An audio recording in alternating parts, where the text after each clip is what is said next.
하나님 말씀 에베소서 신약성경입니다. 1장 22절 23절 에베소서 1장 22절 23절입니다. 함께 읽겠습니다. 또 만물을 그의 발 아래에 복종하게 하시고 그를 만물 위에 교회의 머리로 삼으셨느니라. 교회는 그의 몸이니 만물 안에서 만물을 충만하게 하시는 이에 충만하시니라.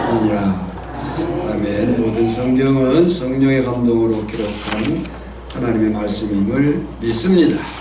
아멘. 인사하겠습니다. 사랑합니다. 축복합니다. 예배가 생명입니다. 말씀에 집중하여 우리가 말씀하여 주옵소서. 마음의 문을 엽니다. 듣고 깨닫고 말씀대로 살겠습니다. 하나님의 말씀인 성경은 쉽습니다. 왜 쉽냐면 하나님이 알아들으라고 주신 말씀이고 혹시 못 알아들을까 봐서 성령님을 보내셔가지고 사모함으로 들으면 깨닫게까지 해주신다 하고 했기 때문에 잘 들으면 쉽습니다. 계속해서 지금까지의 설교 진행인 세 번째 단락 복음의 성취와 교회의 탄생에 있어서 다섯 번째로 그리스도 교회의 머리라는 제목의 말씀입니다. 오늘 찬양대도 교회여 일어나라 라고 하는 찬양을 드렸습니다. 아는 대로 성경은 언약, 약속의 책입니다.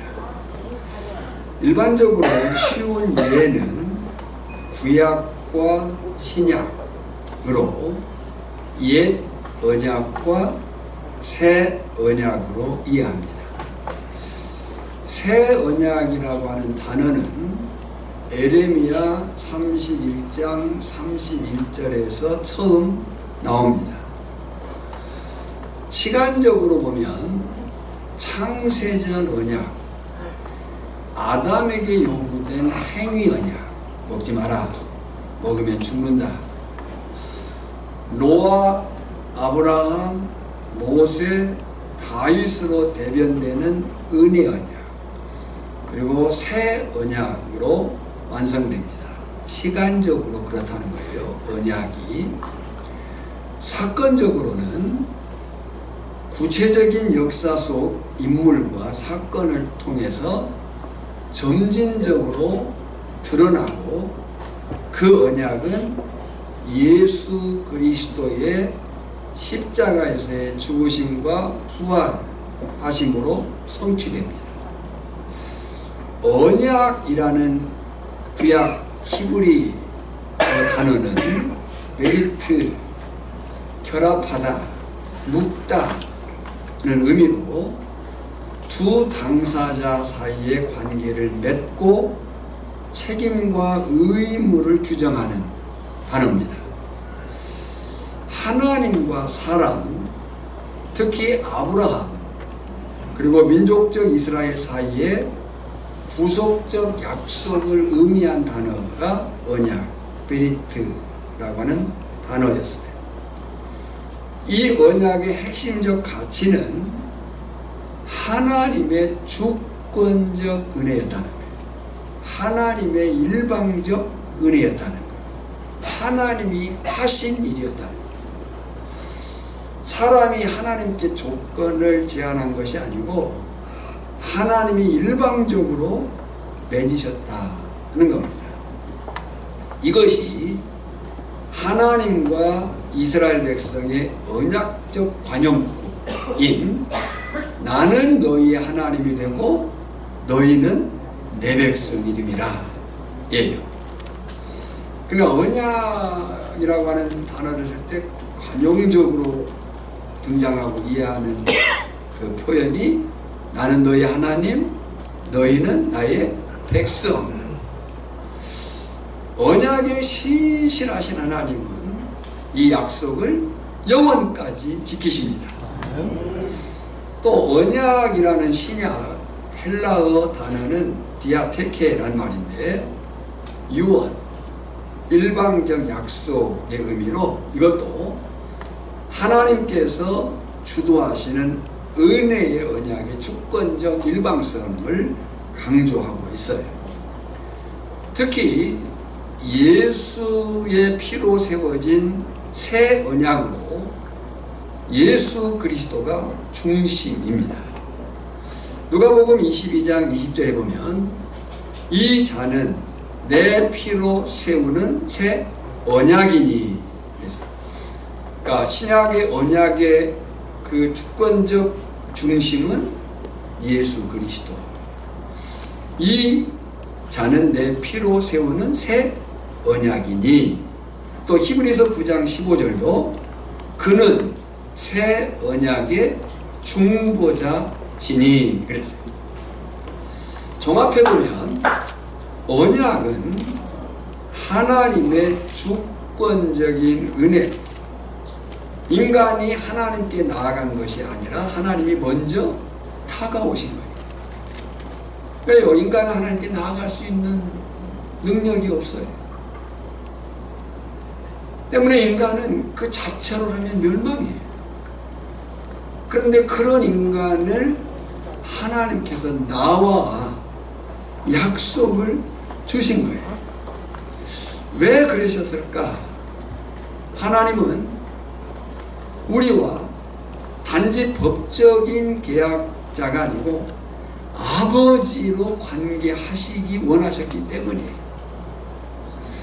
그런데 인간은 그 언약에 번번이 실패를 했습니다. 넘어지고 또 떠나고 또 우상을 숭배하고, 그것이 인간의 모습이에요. 하나님은 약속하심을 지키시고자 하지만 인간은 그 약속에 번번이 실패한 거예요. 하지만 신실한 하나님, 그 언약을, 당신의 약속을 끝까지 지키셨고 지금도 여전히 지키고 계심을 믿습니다. 마침내 도무지 지킬 수 없는 우리를 대신해서 독자 예수 그리스도를 죽이시고 다시 살리심으로 우리를 영원히 살리셨습니다. 그래서 이 언약이 곧 예수 그리스도 안에서 성취된 새 언약이라 말하고, 그 새 언약을 영원한 언약이라고 부릅니다. 이건 역시 하나님의 주권적인 은혜였어요. 히브리서 13장 20절에 보면 양들의 큰 목자이신 우리 주 예수를 영원한 언약의 피로 죽은 자 가운데서 이끌어내신 평강의 하나님이 그랬어요. 그러니까 예수 그리스도 안에서 약속에 번번이 실패하고 또 무너지고 또 떠나고 또 죄를 범한 그 우리를 대신해서 예수 그리스도를 죽으신, 그리고 부활하신 그 예수님으로 인한 그 언약은 누구로부터 온 것이냐? 평강의 하나님이, 이렇게 말씀하고요. 그래서 언약하면 가장 크게 생각할 단어가 관계. 기억하셔요? 언약하면 가장 크게 생각할 단어가 관계. 누구와의 관계인가? 하나님과의 관계. 더구나 이 관계는 생명관계. 자, 언약하면 가장 크게 생각할 단어가 관계. 누구와의 관계? 하나님과의 관계. 더구나 이 관계는 어떤 관계요?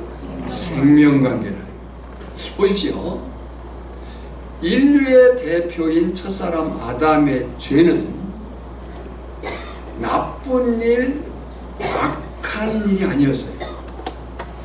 단지 나쁜 일, 악한 일이라고 성경이 말하는 게 아니고 아담의 죄는 하나님과의 관계가 끊어짐이라고 말합니다. 아담의 범죄는 나빠요. 악했어요. 그러나 성경의 규명은 단지 나쁘다, 악하다 말하는 게 아니라 끊어졌다 라고 얘기를 하는 거예요. 뭐가 끊어졌어요? 생명이 끊어진 거예요. 다시, 언약하면 가장 큰 단어가 관계. 누구와의 관계? 하나님과의 관계. 어떤 관계? 생명. 근데 아담의 범죄는 죄죠. 죄는 나쁘고 악해. 근데 성경은 나쁘다, 악하다 보다 더 본질적으로 끊어졌다. 하나님과의 관계가 끊어졌다. 하나님과의 관계가 끊어졌다는 건 뭐가 끊어진 거예요? 생명이 끊어진 거죠. 이 생명의 끊어짐이 죽음인 거예요. 그래서 성경은 죄를 나쁜 것, 악한 것 정도가 아니라 죽음이라고 말합니다. 로마서 6장 23절에 죄의 삭은 사망이요 죽음이요. 이 죽음은 영적이면서 영원적인 죽음인 거예요. 그러니까 아담의 범죄는 하나님과의 생명관계가 끊어져 버렸기 때문에 죽어버린 거예요. 그 죽음은 일시적인 게 아니라 영원적 죽음인 거예요. 이것이 죄 아래 놓인 인류, 저나 여러분의 처지였었어요. 그런데 언약에 신실하신 하나님이 우리를 다시 살리셨어요. 할렐루야. 죽음은 일시적인 게 아니라 영원적 죽음이었는데, 정말 처절한 죽음이었는데, 그런 우리를 언약에 신실하신 하나님이 다시 살리셨다고요. 로마서 6장 23절 하반절에 보면 하나님의 은사는 죄의 삭은 사망이요 해놓고 하나님의 은사는 그랬어요. 여기서 은사란 단어가 카리스마란 단어인데, 이 카리스마란 단어가 기프트예요. 선물이에요. 영어 성경에 보면 기프트라고 다 번역하고 있어요. 그러니까 하나님의 은사는, 자, 죄의 삭은 죽음인데, 그런 우리에게 하나님이 선물을, 은사를 주셨어요. 하나님의 은사는 그리스도 예수 우리 주 안에 있는 영생이니라 그랬어요. 분명히 죄의 결과는 죽음이었어요. 하지만 예수님을 통해서 주신 하나님의 은혜의 선물은 영생임을 믿습니다. 이것이 오늘 나누고자 하는 말씀의 방향이면서 주제예요. 앞에서 14주 동안 들은 말씀들과 앞으로 들을 말씀들을 생각하면서 염두에 두고 오늘 말씀을 들으시기를 바랍니다. 익히 아는 대로 교회는 건물이 아니라고 그랬어요. 이 건물은 예배당입니다. 교회는 건물이 아니에요. 교회는 구원받은 각 개인, 그 공동체, 곧 사람. 그런데 더 중요한 것은 그 교회의 머리가 누구인가. 여러분, 머리 없는 몸은 존재할 수 없습니다. 머리 없는 몸은 존재할 수 없습니다. 방향을 잡을 수가 없습니다. 마찬가지로 교회도 머리이신 그리스도가 없으면 생명도 사명도 없습니다. 자, 관계를 잘 이해하셔야 돼요. 머리 없는 몸은 존재할 수 없다. 그래서 방향을 잡을 수가 없어요. 마찬가지로 교회도 머리이신 그리스도가 없으면 생명이 없으니까 사명도 없는 거예요. 그래서 오늘 본문은 하나님께서 만물을 그리스도의 발 아래 두셨고 그리스도를 교회의 머리로 삼으셨다고 선포를 합니다. 이 말은 굉장히 중요해요. 왜 중요하냐면 이것이 교회가 갖는 정체성, 교회가 뭐냐, 그리고 교회 공동체의 사명, 교회는 무엇을 해야 되느냐. 그러니까 예수 그리스도가 교회의 머리 되심이 있어야 생명이 있는 것이고, 생명이 있어야 활동, 사명이 가능한 거잖아요. 그러니까 이 말은 굉장히 중요한 거예요. 교회가 무엇이냐, 교회가 갖는 사명이 뭐냐, 그 정체성과 사명을 누릴 수 있는 생명력이 어디에서 오느냐를 나타내는 말씀인 거예요. 그런데요, 이런 언약적 흐름 속에서 오늘 본문을 보자면 인간은 창조 언약 속에서 머리를 잃어버렸습니다. 창세기 1장에서 하나님은 인간을 하나님의 형상으로 지으시고 세상을 다스리게 하셨어요. 아담을 대리 통치자로 세우셨어요. 진짜 통치자는 누구예요? 진짜 왕은 누구예요? 하나님. 하나님을 머리로 예수 그리스도의 그 표징인 아담이 대리 통치자로서 세워진 거예요. 그런데 인류의 대표인 이 아담, 인간이 하나님을 머리로 모시지 않고 자기 뜻을 따라갔어요. 그것이 죄예요. 앞에서 말씀드린 것처럼 관계가 끊어졌어요. 관계가 끊어진 것은 뭐가 끊어졌다고 그랬어요? 생명이 끊어진 거예요. 창세기 11장에서는 사람들이 하나님을 대신해서 자신들의 이름을 내고 자신들이 스스로 머리가 되려고 했어요. 그것이 무슨 사건이에요? 바벨탑 사건이에요. 누가 머리예요? 하나님이 머리신데 아담의 범죄가 그 관계를 끊음이 주고 그 끊음으로 인해서 생명이 단절된 거예요.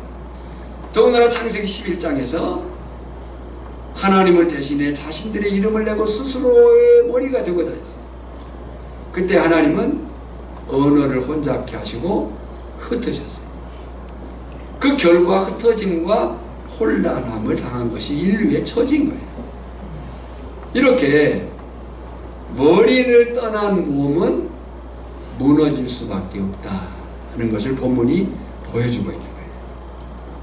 그러나 하나님은 구속의 언약 속에서 머리의 회복을 말씀하십니다. 하나님은 타락한 인류를 그냥 버려두시지 않으셨어요. 창세기 3장 15절에서 여자의 후손이 뱀의 머리를 깨뜨릴 것이다. 그것이 원시복음이라고 얘기하죠. 여자의 후손이 뱀의 머리를 깨뜨릴 것이다. 그리고 창세기 12장에서 아브라함에게 약속을 하십니다. 내 씨로 말미암아 모든 민족이 복을 얻을 것이다. 또 다윗에게는 내 왕위가 영원히 견고하리라. 내 집, 내 왕위가 견고하리라. 여러분, 다윗은 나중에 솔로몬이 이제 성전을 짓죠. 다윗은 하나님의 집을 짓기를 원했어요. 다윗이 짓고자 하는 집은 건물의 집이에요. 성전을 짓고자 했어요. 하나님이 거하실 처소를 마련하고자 했어요. 근데 하나님이 다윗에게 말씀하신 집은 내 집, 내 왕위는 영원하리라. 그 집은 건물이 아니에요. 사람이에요.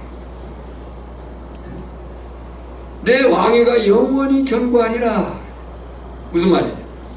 하나님은 다윗의 후손을 통해서 참된 머리를 세우시겠다고 약속을 하신 거예요.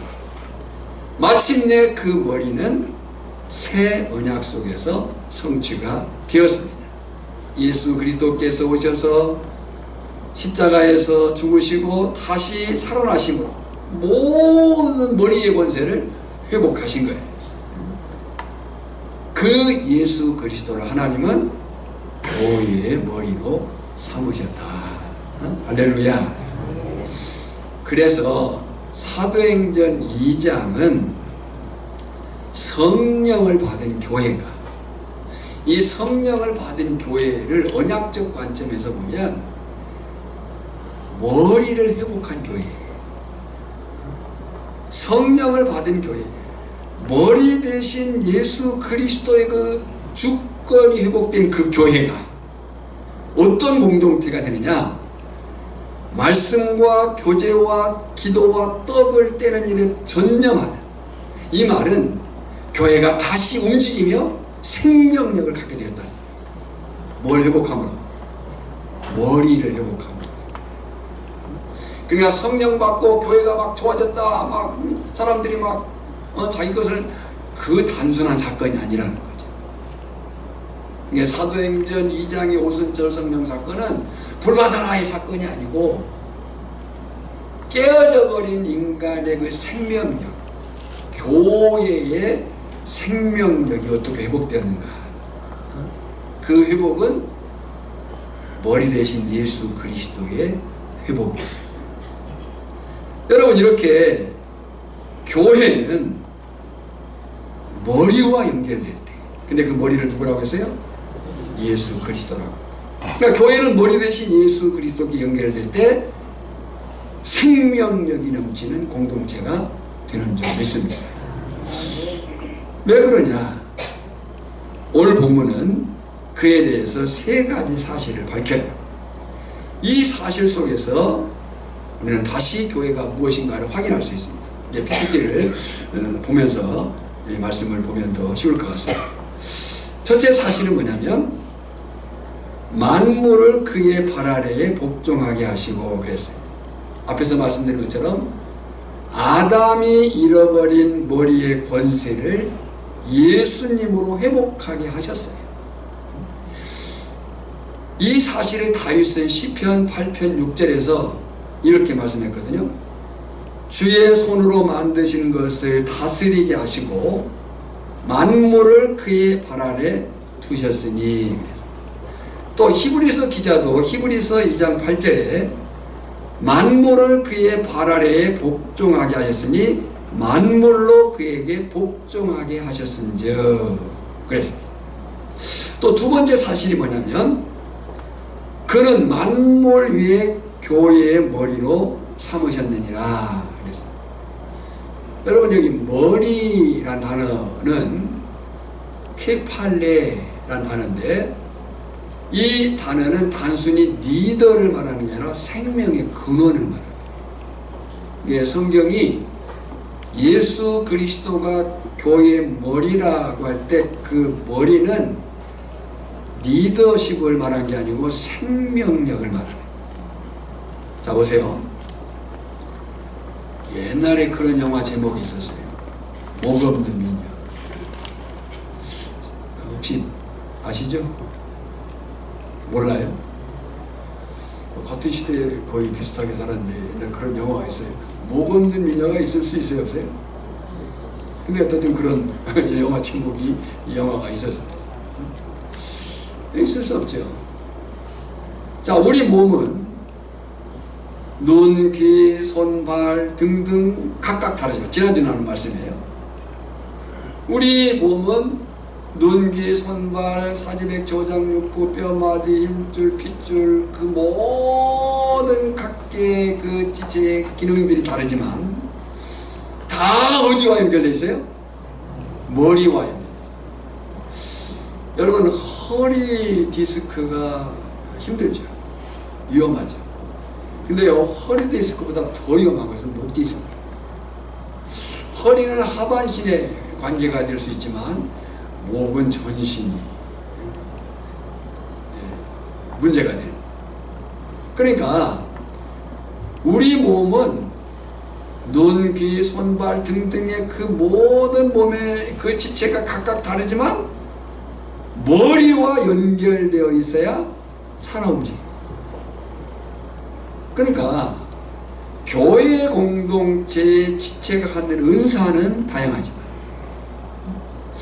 은혜와 은사는 연결되면서 차이가 있어요.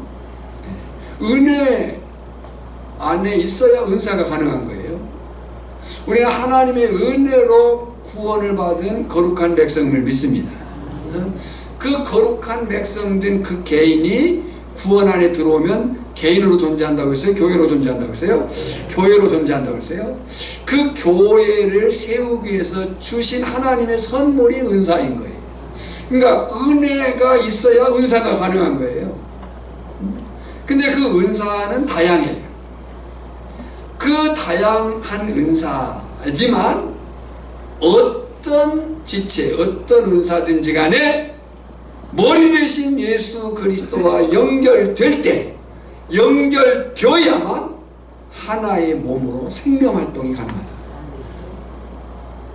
무교회주의자들이 있어요. 교회 요즘 복잡하고 시끄럽고 막 뭐 싸우는 데도 있고, 나는 그냥 혼자 예수 믿어. 그럴 수가 없는 거예요. 성경의 교회라고 하는 이해는 그런 게 아니에요. 다시 말씀을 드려요. 우리는 이걸 분명히 확인해야 돼요. 구원은 그 개인이 내가 예수 그리스도를 구주와 주님으로 믿어야 일어나는 사건이에요. 영접하는 자, 곧 그 이름을 믿는 자들에게 하나님의 자녀가 되는 권세를 주셨으니. 근데 그 개인이 구원 안에 들어오면 혼자 아니에요. 뭘로 존재한다? 교회로 존재. 우주적으로는 예수 그리스도 안에 있는 모든 지상의 교회, 이 믿고 있는 모든 사람들을 포함하지만 보이는 지역교회로는 교회 공동체로 존재하는 거예요. 교회를 떠나서 교회를 하나님 어머니라고 하지 않는 자는 하나님 아버지를 할 수 없다 라고 말한 거예요.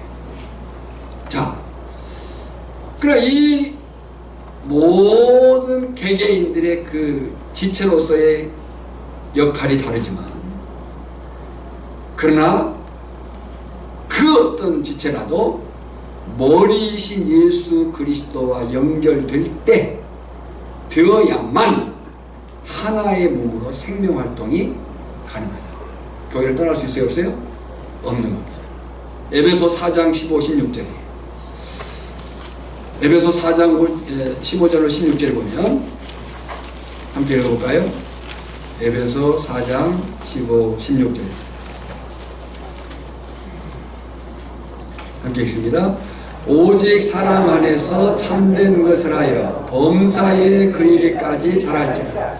그는 머리니 곧 그리스도라. 그에게서 온몸이 각 마디를 통하여 도움을 받음으로 연결되고 결합되어 각 지체의 분량대로 역사하여 그 몸을 자라게 하며 사랑 안에서 스스로 세우느니라.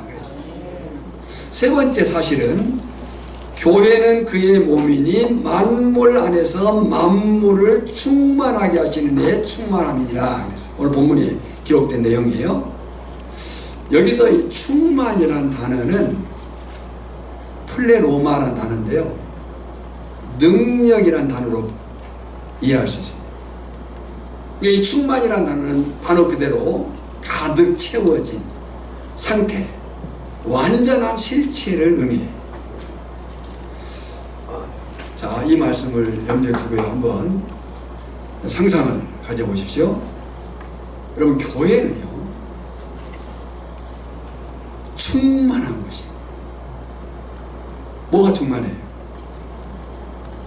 교회는 예수 그리스도의 몸으로 예수 그리스도가 충만한 것이에요. 아까 충만을 무슨 단어로 이해할 수 있다? 능력으로 이해할 수 있다. 그러면 어떤 얘기가 돼요? 교회는 예수 그리스도의 몸으로서 예수 그리스도의 능력이 머무는 자리인 거예요.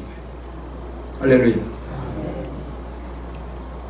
기억할 것은 교회의 머리이신 예수 그리스도는 만물의 주로서, 오늘 본문이 그렇게 얘기하고 있어요.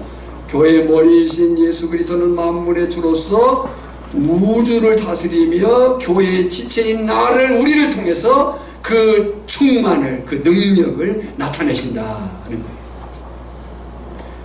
거예요. 우리는 정말 깜짝 놀라야 됩니다. 2025년도 표가 뭐예요? 나 자신이 교회가 되었습니다. 교회가 지금 뭐라고 얘기하고 있어요? 무엇으로 충만한 거?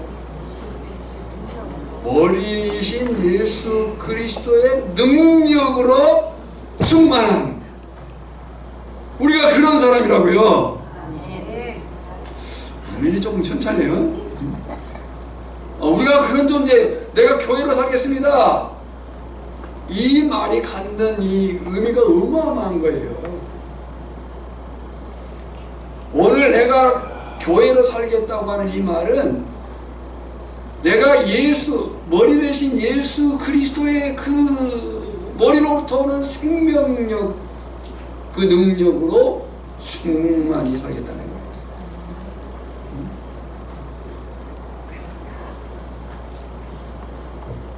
놀라운 것은요, 그 교회라는 정체가 세상뿐 아니라 세상에서만 그런 능력이 되는 게 아니고요, 하늘의 영적 존재들까지도 예수 그리스도의 충만 능력을 드러내고 확장하는 사명을 가졌다는 거예요.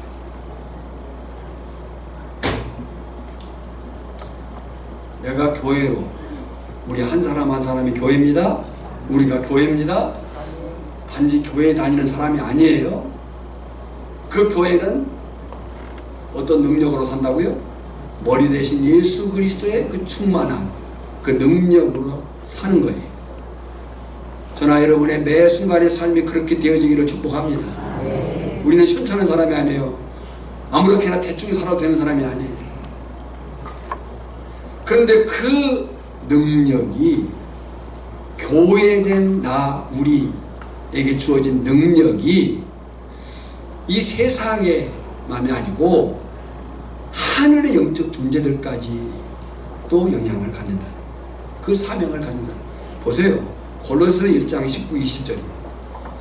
골로새서 1장 19절, 20절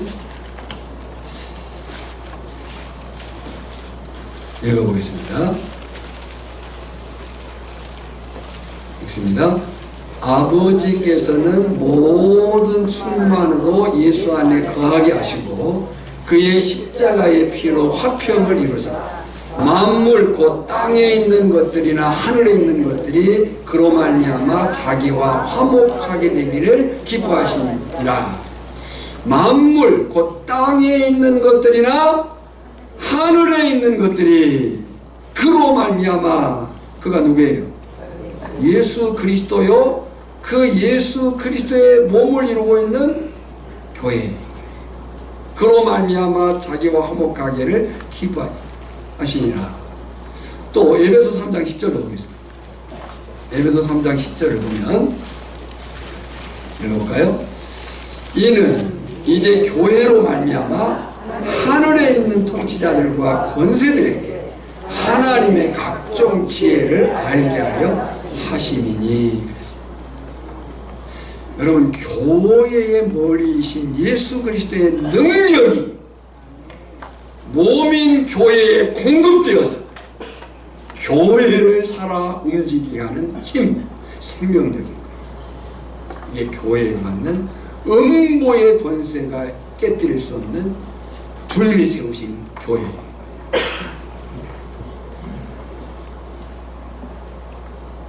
교회가 누구예요?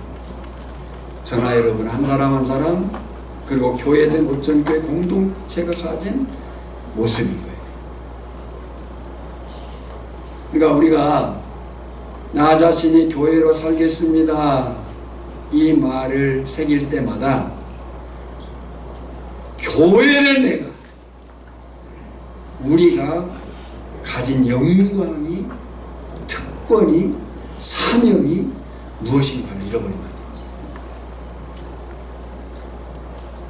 베드로 사도는 베드로전서 2장 9절에서 이렇게 얘기했어요. 너희는 택하신 족속이요 왕같은 제사장들이요 거룩한 나라요 그의 소유된 백성이, 이는 너희를 어두운 가운데서 불러내어 그의 기이한 빛에 들어가게 하시니 아름다운 덕을 선포하게 하려 함이라. 우리가 누구예요? 택하신 족속, 왕같은 제사장, 거룩한 나라, 그의 소유된 백성. 그렇게 우리를 교회되게 하신 목적이 뭐예요? 이는, 다시 그 다음 읽어볼까요? 너희를 어두운 데서 불러내어 그의 기이한 빛에 들게 하시니 아름다운 덕을 선포하게 하시니. 할렐루야. 아멘. 그렇다면 교회인 나는, 교회 공동체로서 오천교회는 어떤 삶의 태도를 가져야 될 것인가? 첫째, 그리스도의 머리 되심에 복종하는 삶을 살아야 된다. 언약의 성취는 교회의 주인이 인간이 아니라 그리스도임을 선언한 사건이에요.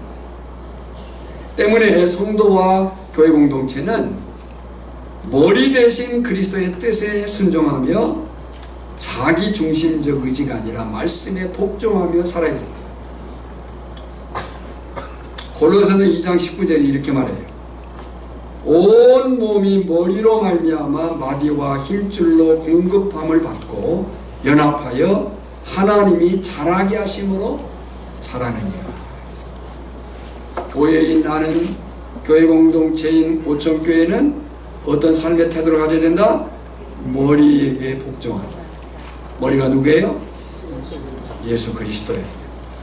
이것으로는 노두신 인정이라고 얘기합니다. 하나님의 예수 그리스도의 구주 되심 뿐만 아니라 주님 되심을 인정하는 삶인 거예요. 두 번째 삶의 태도는 서로를 지체로 존중하는 삶을 살아야 돼요. 옆 사람에게 한번 인사합시다. 존중합니다. 있어줘서 감사합니다. 네. 교회는 그리스도의 몸이라는 얘기를 계속하고 있어요. 각 성도는 지체로 부름받았어요. 이미 한 몸이 되었고 더욱 한 몸 되기를 힘써야 돼. 어떻게? 이미 하나 되었는데 더욱 하나 되기를 힘써야 된다. 어떻게 해야 되느냐? 라고 할 때 자신을 낮추어 겸손해. 우리의 몸은요 정말 오묘하죠. 근데요 머리카락 끝부터 발가락 끝까지 모든 지체가 다 연결되어 있지만 서로 자랑하지 않습니다. 그죠? 서로 자랑하지 않습니다. 서로를 낮추어서 섬기고 있는 거예요. 생명체로서 서로를 인정하고 하나님을 힘써 지키고 있는 거예요. 에베소 4장 3절로 4절에 보면요 이렇게 얘기하거든요. 평안에 매는 줄로 성령이 하나 되게 하신 것을 힘써 지키라. 몸이 하나요 성령도 한 분이시니 이와 같이 너희가 부르심의 한 소망 안에서 부르심을 받았느니라. 여러분 이 오천교회 공동체라고 하는 이 예수 그리스도 안에서 한 몸 된 이 생명적 관계가 이 말씀의 사실 안에 있음을 믿습니다. 그러니까 우리는 서로를 존중하고 서로를 힘써 세우는 삶을 살아야 돼요. 그렇게 되어지기를 축복합니다. 세 번째 사실은요, 삶은요, 세상 속에서 그리스도의 충만, 아까 충만을 어떤 단어로 이해할 수 있다고 했어요? 능력. 그러니까 세상 속에서 그리스도의 충만, 능력을 드러내는 삶을 살아야 돼요. 지금 바울은 교회를 이렇게 얘기했거든요. 만물 안에서 만물을 충만하게 하시는 이 그리스도의 충만함이라 선언했어요. 무슨 말이에요? 교회는 만물 안에 있어요. 세상 안에 있는 거예요. 근데 그 교회는 만물 안에 그냥 있기 위해서 있는 게 아니고, 교회는 만물 안에 있어요. 세상 안에 있어요. 근데 그냥 있기 위해서 있는 게 아니라 뭐 하기 위해서 있다고요? 만물을 충만하게 하기, 만물을 능력으로 세우기 위해서. 그러니까 한번 생각해 보세요. 교회가 땅의 세상에만의 영향이 아니고 그 영향이 어디에까지? 하늘의 영적 존재들까지, 그리고 여기 본문에 보면 영혼까지 이른다고 얘기해요. 하나님의 통치와 복음의 그 충만을 교회가 나타내는 통로라는 거예요. 그래서 교회를 한번 따라합시다. 예수 그리스도의 생명 공동체. 교회가 그런 거예요. 예수 그리스도의 그 생명 공동체로서 교회가 이 땅에 하나님의 능력의 통로로 세워져 있는 거예요. 그래서 성도는 세상 속에서 함부로 아무렇게나 내 감정 가는 대로, 내 생각 가는 대로 살아서는 안 돼요. 성도는 세상 속에서 빛과 소금으로 살아야 돼요. 교회는 이 땅에 선교적 공동체로 세워져 있는 거예요. 지금 뉴스를 보면 너무 머리가 아프잖아요. 악한 세력들이 얼마나 세상을 지배하고자 나름의 노력을 갖고 있는 거예요. 성경은 분명하게 얘기합니다. 아무리 악한 세력이 득세한 것 같다 한다 할지라도 하나님은 이 땅에 교회를 세우셨고 그 교회를 통해서 만물을 충만하게 하신다. 만물을 능력 있게 세우고자 하신다. 누구를 통해서? 교회된 나를 통해서, 우리를 통해서. 한번 이렇게 고백을 따라해 보시기 바랍니다. 주님, 제가 머리 되신 주님께 순종하겠습니다. 주님의 생명에 붙어 살겠습니다. 삶 가운데 주님의 충만을 드러내겠습니다. 정말 그 고백대로 사는 저나 여러분 되기를 소망합니다. 마태복음 5장 13절로 16절 읽고 말씀 마치겠습니다. 마태복음 5장 13절로 16절입니다.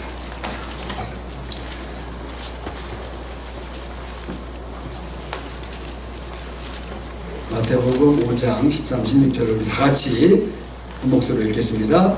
너희는 세상의 소금이니 소금이 만일 그 맛을 잃으면 무엇으로 짜게 하리요?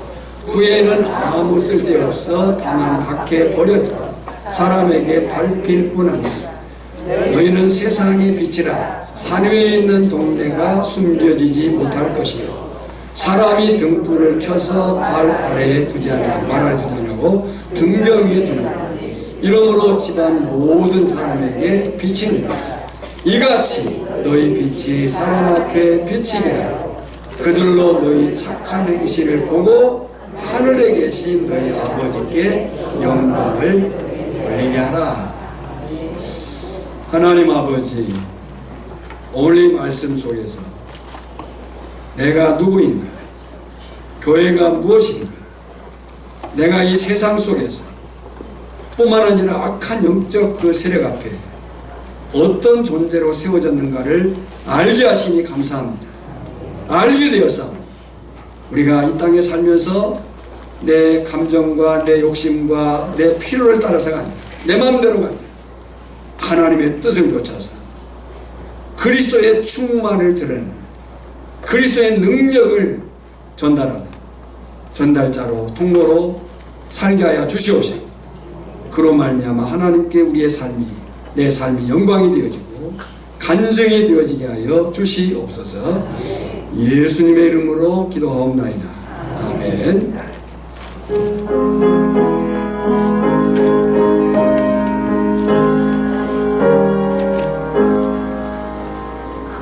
예수 나의 힘이요 내 생명 되시니 구주 예수 따라 살며 죄중에 빠지리 눈물이 앞을 가리고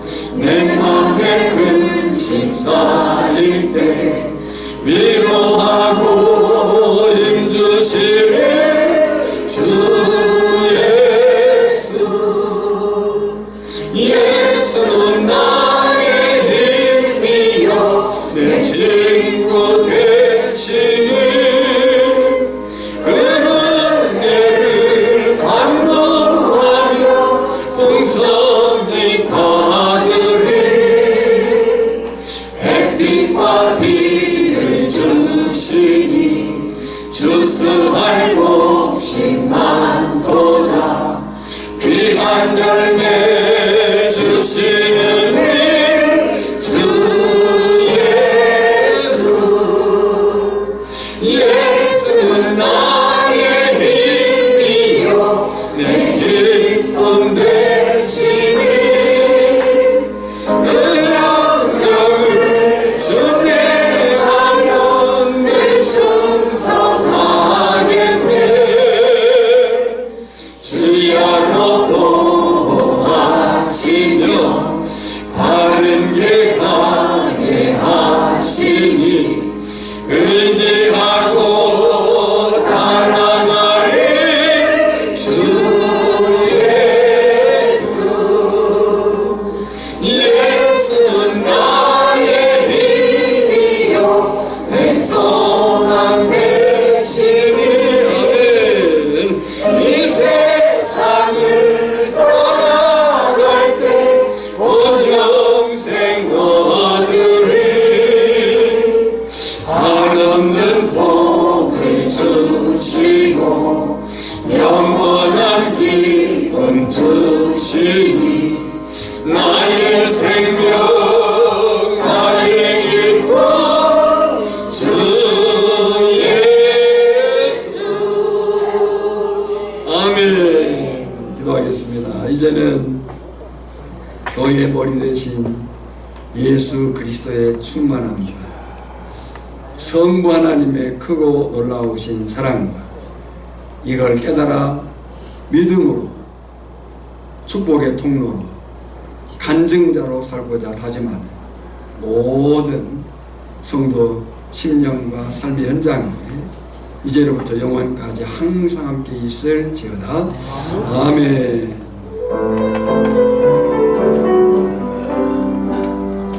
우리 모두 손을 내밀어서 넘어진 형제 일으켜주세.